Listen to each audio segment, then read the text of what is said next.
नमस्कार साथियों, online education परिवार यूट्यूब चैनल में आप सभी साथियों का स्वागत है। साथियों, ये हमारी भारतीय संविधान की क्लास है। इसमें हम भारतीय संविधान के पहले चैप्टर प्रस्तावना से आप यहाँ प्रश्न देखोगे।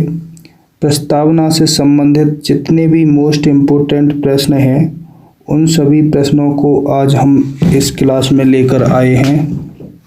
जितने भी प्रस्तावना से संबंधित प्रश्न प्रीवियस ईयर कॉम्पिटिटिव एग्जाम में पूछे गए हैं वो सारे क्वेश्चन आपको इस क्लास में देखने को मिलेंगे। तो प्रस्तावना एक चैप्टर से आपको 50 प्रश्न यहाँ देखने को मिलेंगे। आपका प्रस्तावना चैप्टर कंप्लीट हो जाएगा। एक भी टॉपिक आपको ऐसा नहीं बचेगा प्रस्तावना के अंदर जो आपका क्लियर ना हो। तो साथियों, शुरू करते हैं अपनी क्लास। ये हमारी संविधान की पहली क्लास है।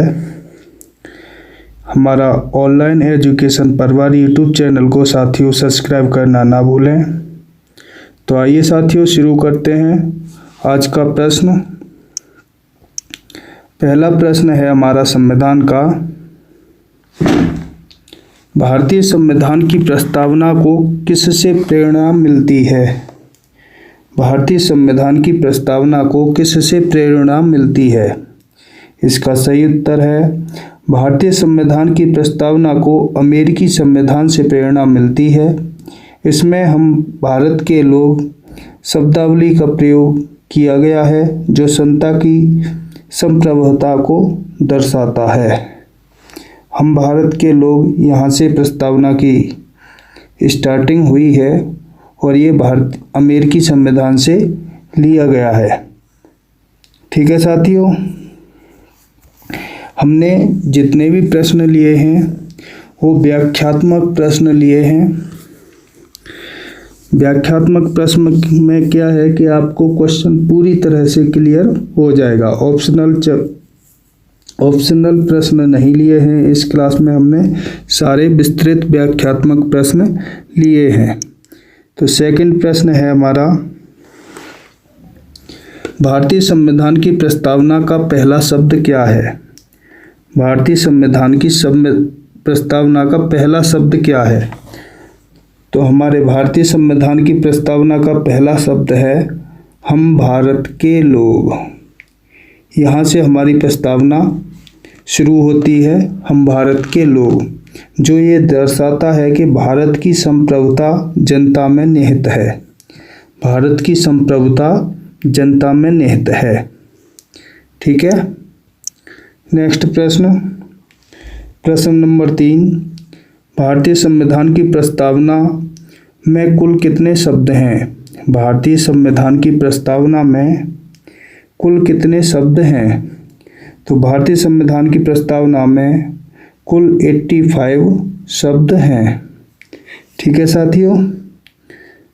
नेक्स्ट प्रश्न नंबर 4, भारतीय संविधान की प्रस्तावना में किन मूलभूत आदर्शों का उल्लेख किया गया है? भारतीय संविधान की प्रस्तावना में किन मूलभूत आदर्शों का उल्लेख किया गया है? इसका उत्तर है समाजवाद, धर्मनिरपेक्षता, लोकतंत्र, न्याय, समानता और बंधुता। इन शब्दों का उल्लेख किया गया है। ठीक है साथियों।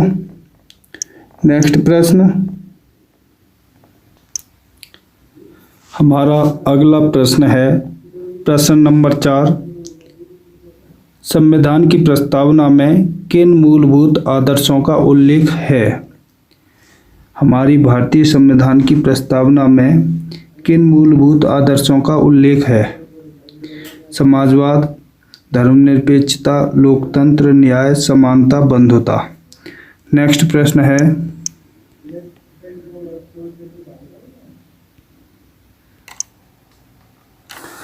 प्रश्न नंबर 5, संविधान की प्रस्तावना में किन शब्दों को 42वें संविधान संशोधन 1976 के तहत जोड़ा गया?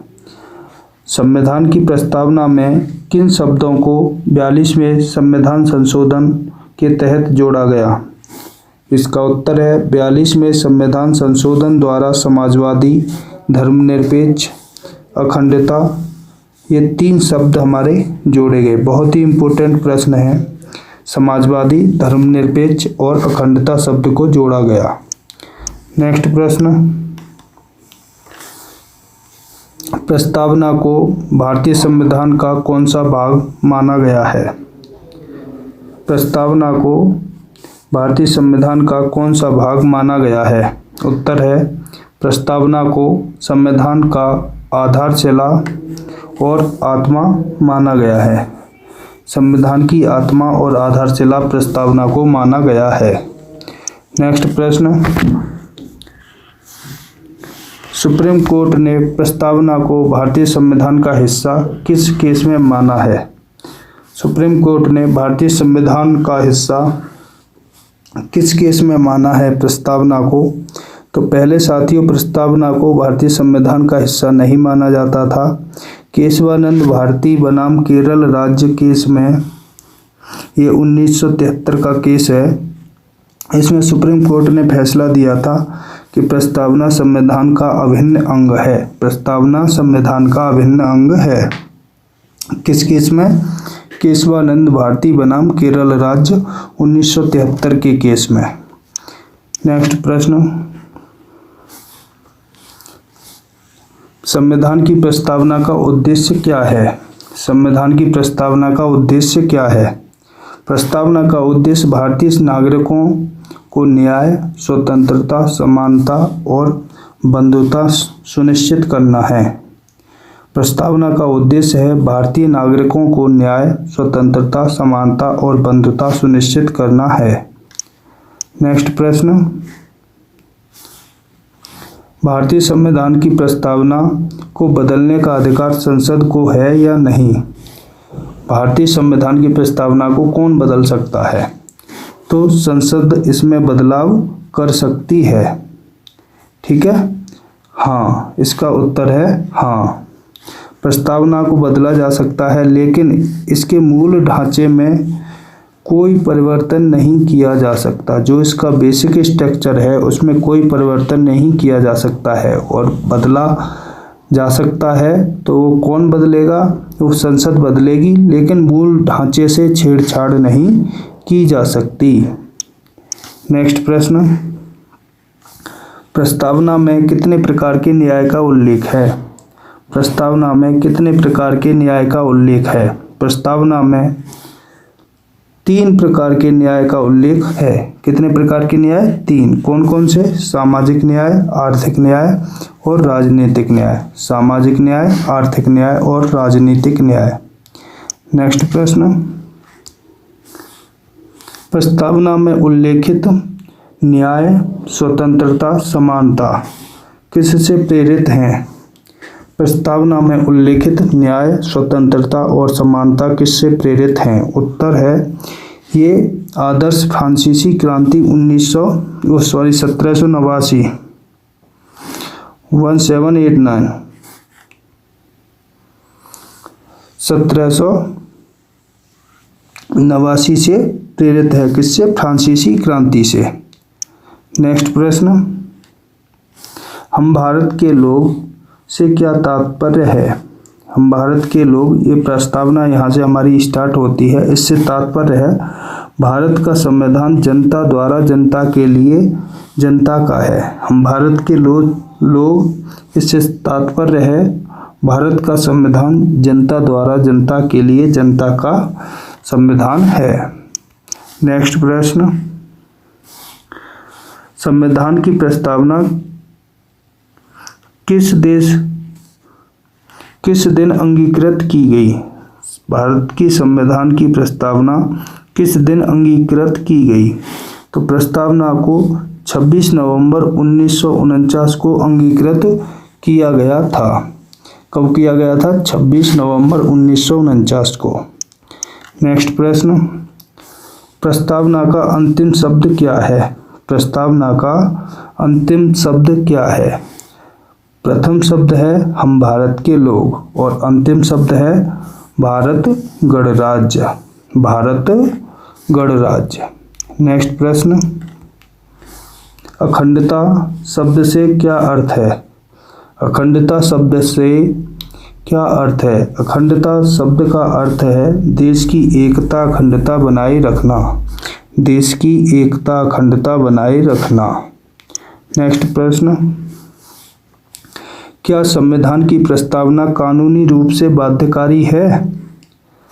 इसका उत्तर है नहीं।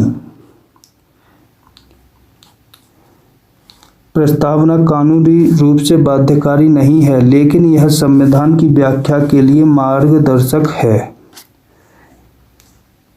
ठीक है साथियों, नेक्स्ट प्रश्न, संविधान की प्रस्तावना में लोकतांत्रिक गणराज्य का क्या अर्थ है? लोकतांत्रिक गणराज्य का क्या अर्थ है? इसका अर्थ है भारत में सरकार जनता द्वारा चुनी जाती है और राज्य का प्रमुख निर्वाचित होता है। लोकतांत्रिक गणराज्य का मतलब होता है जो राज्य का मुखिया होता है, जो प्रमुख चुना जाता है, वो जनता के द्वारा चुना जाता है। ठीक है, नेक्स्ट प्रश्न, प्रस्तावना के अनुसार भारतीय राज्य की 3 प्रमुख विशेषताएं क्या हैं? प्रस्तावना के अनुसार भारतीय राज्य की 3 प्रमुख विशेषताएं क्या हैं? समाजवादी, धर्मनिरपेक्ष, लोकतांत्रिक, ये 3 प्रमुख विशेषताएं हैं। समाजवादी, धर्मनिरपेक्ष और लोकतांत्रिक, ये 3 प्रमुख विशेषताएं हैं। नेक्स्ट प्रश्न, बंधुता शब्द से क्या उद्देश्य है? बंधुता शब्द का क्या उद्देश्य है? इसका क्या अर्थ है? बंधुता का उद्देश्य है नागरिकों के बीच समानता और सौहार्द का बढ़ावा देना, यानी कि लोगों के बीच समानता और आपस में प्रेम भाव को बढ़ावा देना है। नेक्स्ट प्रश्न, प्रस्तावना में उल्लेखित स्वतंत्रता किन संदर्भों में है? स्वतंत्रता का अर्थ है विचार की स्वतंत्रता, अभिव्यक्ति की स्वतंत्रता, धर्म की स्वतंत्रता, यानी कि 3 प्रकार की स्वतंत्रताएं हैं। विचार की स्वतंत्रता, अभिव्यक्ति यानी बोलने चालने की स्वतंत्रता, धर्म की स्वतंत्रता। ठीक है साथियों, नेक्स्ट प्रश्न, भारतीय संविधान में प्रस्तावना का स्थान कहाँ है? भारतीय संविधान में प्रस्तावना का स्थान कहाँ है? प्रस्तावना संविधान के आरंभिक भाग में है, यानी कि सबसे पहले संविधान में प्रस्तावना को ही रखा गया है। नेक्स्ट प्रश्न, प्रस्तावना में न्याय का क्या मतलब है? प्रस्तावना में न्याय से आप क्या समझते हैं? तो न्याय का उद्देश्य है प्रत्येक व्यक्ति को सामाजिक, आर्थिक और राजनीतिक न्याय प्रदान करना। ये 3 प्रकार के न्याय होते हैं, सामाजिक न्याय, आर्थिक न्याय और राजनीतिक न्याय, ताकि समाज में समानता और समान अवसर सुनिश्चित किया जा सके, यानी सभी को समाज में समान न्याय प्राप्त हो सके। नेक्स्ट प्रश्न, प्रस्तावना में समानता शब्द से क्या तात्पर्य है? प्रस्तावना में समानता शब्द से क्या तात्पर्य है? समानता का अर्थ है कि सभी नागरिकों को कानून के समक्ष समान अधिकार अवसर प्राप्त हों बिना किसी भेदभाव के, यानी नागरिकों में कोई भेदभाव पैदा ना हो, सभी नागरिकों को कानून के समक्ष समान अधिकार और समान अवसर प्राप्त हो सके। नेक्स्ट प्रश्न, भारतीय संविधान की प्रस्तावना में धर्मनिरपेक्षता का क्या अर्थ है? धर्मनिरपेक्षता का क्या अर्थ है? धर्मनिरपेक्षता का अर्थ है भारत में राज्य का कोई धर्म नहीं होगा और सभी धर्मों को समान अधिकार और समान सम्मान दिया जाएगा, यानी कि भारत का कोई धर्म नहीं होगा, भारत में जितने भी धर्म हैं सभी को समान अधिकार और समान सम्मान दिया जाएगा, चाहे वो हिंदू हो, मुस्लिम हो, सिख हो, ईसाई हो, कोई भी धर्म हो, सभी को समान रूप से देखा जाएगा, समान अधिकार दिए जाएंगे, समान सम्मान दिया जाएगा, राज्य का अपना कोई धर्म नहीं होगा। नेक्स्ट प्रश्न, संविधान की प्रस्तावना में स्वतंत्रता बंधुता के बीच का संबंध क्या है? भारतीय संविधान की प्रस्तावना में स्वतंत्रता और बंधुता के बीच का संबंध क्या है? स्वतंत्रता व्यक्ति के अधिकारों और अभिव्यक्ति की आज़ादी को सुनिश्चित करती है। स्वतंत्रता व्यक्ति के अधिकारों और अभिव्यक्ति को सुनिश्चित करती है, जबकि बंधुता समाज में भाईचारे और प्रेम भाव को बढ़ावा देती है। दोनों मिलकर समाज की एकता अखंडता को सुनिश्चित करते हैं। ठीक है साथियों, नेक्स्ट प्रश्न। साथियों, अब इससे आगे के क्वेश्चन हम नेक्स्ट वीडियो में लेकर आएंगे, क्योंकि वीडियो फिर ज़्यादा लंबी हो जाती है, आप लोग देखते नहीं हो, बोर हो जाते हो। तो साथियों, हमारे ऑनलाइन एजुकेशन परिवार यूट्यूब चैनल को लाइक शेयर सब्सक्राइब करना ना भूलें। मैंने इस PDF में इसका लिंक भी दे रखा है और आप यूट्यूब पे जाके सर्च कर सकते हैं ऑनलाइन एजुकेशन परिवार, तो वहाँ पे आपको हमारा ये चैनल मिलेगा, उसे एक सब्सक्राइब करना ना भूलें। सब्सक्राइब अवश्य करें। हम आपके लिए इम्पोर्टेंट प्रश्न लेके आते हैं जो आपकी परीक्षा में अधिकतर पूछे जाएंगे यहाँ से। तो साथियों, मिलते हैं अगली क्लास में। इससे आगे के 25 क्वेश्चन हम सेकंड पार्ट में लेके आएंगे। तो इस क्लास को अधिक से अधिक देखें और अपने दोस्तों में शेयर करें, और हमारे ऑनलाइन एजुकेशन परिवार यूट्यूब चैनल को लाइक शेयर सब्सक्राइब करना ना भूलें। जय हिंद, जय भारत, वंदे मातरम। मिलते हैं नेक्स्ट वीडियो में।